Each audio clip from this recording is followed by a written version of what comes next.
Bien, y sin pausa vamos a conversar ahora sí con el abogado penalista Carlos Caro. Carlos, ¿cómo está? Buenas noches. ¿Qué tal, Mario? Buenas noches, ¿cómo te va? Bien, bien, gracias. Vamos a empezar comentando y compartiendo con los televidentes los tweets que tú has colocado, digamos, en las redes, que son muy importantes a nuestra manera de ver y que ponen, digamos, este episodio político bajo una luz distinta. Tenemos los tweets. Por favor. Bueno, yo voy a ir leyendo. El primero dice que el entonces presidente Vizcarra y su esposa se hayan inoculado la vacuna de modo secreto de un proveedor internacional con el que se negociaba un contrato millonario equivale a la recepción de una dádiva o prestación. Luego, no importa el valor de la vacuna, sino la prohibición de regalos de la contraparte del Estado. 2. El hecho es más grave porque era el jefe de Estado. Segunda agravante, la pandemia, la crisis sanitaria. Tercera agravante, la vacuna es un bien escaso vital. 3. El abuso del poder público en favor de intereses personales ya es corrupción en términos coloquiales. Puede adquirir connotación penal si se prueba el sinalagma doy para que me des, dame para que te dé. 4. Su coartada, fui un voluntario, es inverosímil. La inscripción es online, se debe llenar una ficha médica y de protección de datos personales. El sorteo es aleatorio. Muy casual que él y su esposa, desafiando todas las probabilidades, fueran los felices ganadores. 5. Otros altos funcionarios han sido vacunados y no lo sabemos. Muy bien, esa es la colección de tweets que ha colocado Carlos Caro. Y nos interesa, bueno, sí, la dimensión penal que sugiere sobre todo en el punto 3. Por favor. Sí, Mario, muchas gracias. Mira, acá lo que tenemos es que el señor Vizcarra ha utilizado un bien que es escaso en pandemia, siendo el jefe de Estado, en una situación que desde mi punto de vista equivale a un abuso de poder. Estamos hablando del jefe de Estado, de un gobierno negociando con una empresa un lote de vacunas millonario, y en ese contexto, o casualidad, de refilón, de costado, de forma secreta, se hace vacunar él, su esposa. Incluso, según acabo de leer en Perú 21 hace un momento, estaría comprobado que no era placebo, sino era vacuna, que no hay ficha de datos, no hay consentimiento, que él llamó directamente a un médico y una enfermera que le inocularon la primera dosis el 22 de octubre y la segunda el 28. Entonces estamos hablando de un sacarle la vuelta a todo lo que era el sistema y en medio de una negociación.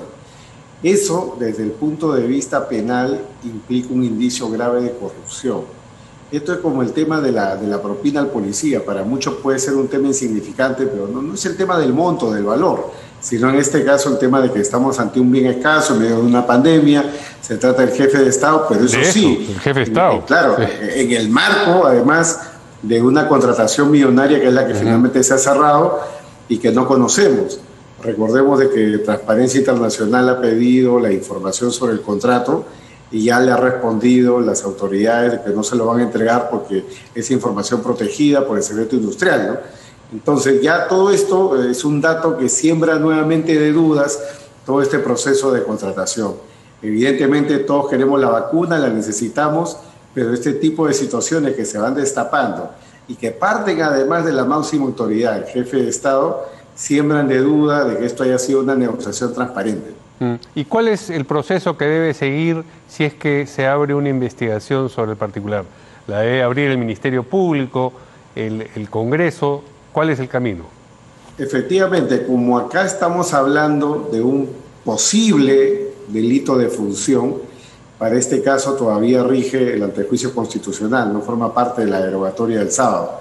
Por lo tanto, esto es algo que tendría que ser investigado a nivel de la Fiscalía de la Nación, si va a incorporar al señor Vizcarra, que tiene derecho al antejuicio, pero evidentemente a las personas que no tienen afuero especial, que no tienen derecho al antejuicio, como el médico o la enfermera que pueden haber participado en esto u otras personas, se les aplica la jurisdicción anticorrupción ordinaria. Una investigación preliminar para copiar información, poder analizar, digamos, cuál ha sido el proceso a través del cual el señor Vizcarra y su esposa han sido inoculados y determinar si es que esto tiene alguna relación o ha podido influenciar en algo con el proceso de cierre con esta empresa Sinopharm. Bueno, en realidad el cierre se ha producido cuando ya no era presidente Vizcarra, pero digamos, el solo hecho de que hubiese, en el caso de que así haya sido recibido esa dosis dentro del esquema del doy para que des que tú mencionas, supondría un severo problema.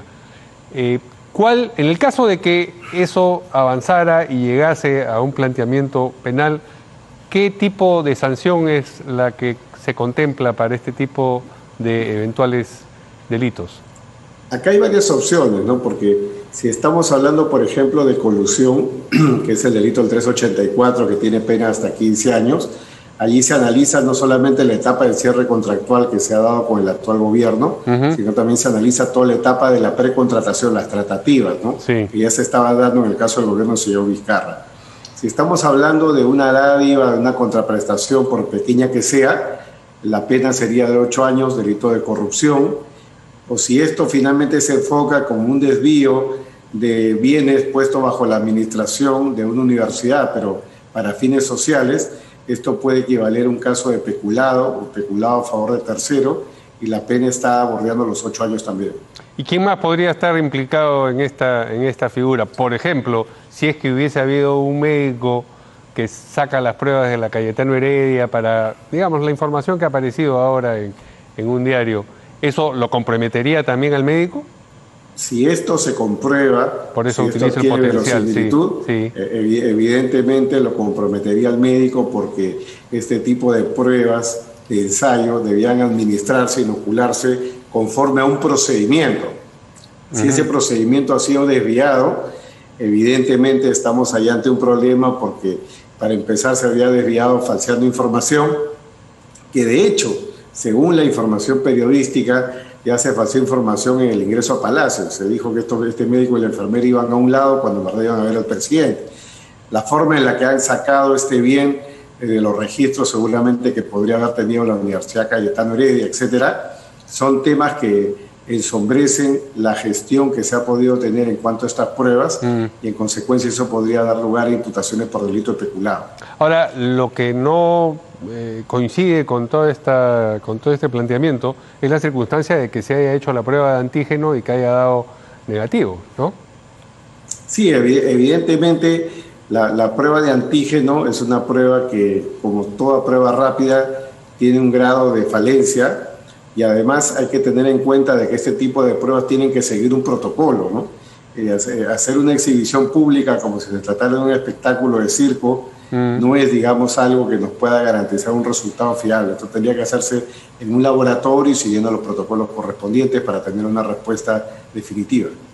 Bien, nos imaginamos que lo primero que podría ocurrir en ese sentido es que una comisión, quizás no sería de extrañar que se forme una comisión ex profeso para este propósito del Congreso, cite al señor Vizcarra para preguntarle cómo fue toda esta situación de la prueba de la vacuna de Sinopharm, ¿no? Efectivamente, y creo que el tema más importante finalmente para todos los peruanos, porque una vacuna más o una vacuna menos no va a ser la gran diferencia. Así es. Tiene que ver con el hecho de si el haber recibido este favor o el haber recibido esta prestación ha tenido alguna influencia en el proceso de negociación. Claro, muy bien. Bien, muchas gracias al abogado penalista Carlos Caro por la entrevista. Gracias, Mario. Buenas noches. Gracias. Y vamos con nuestra sección Así es la Mesa.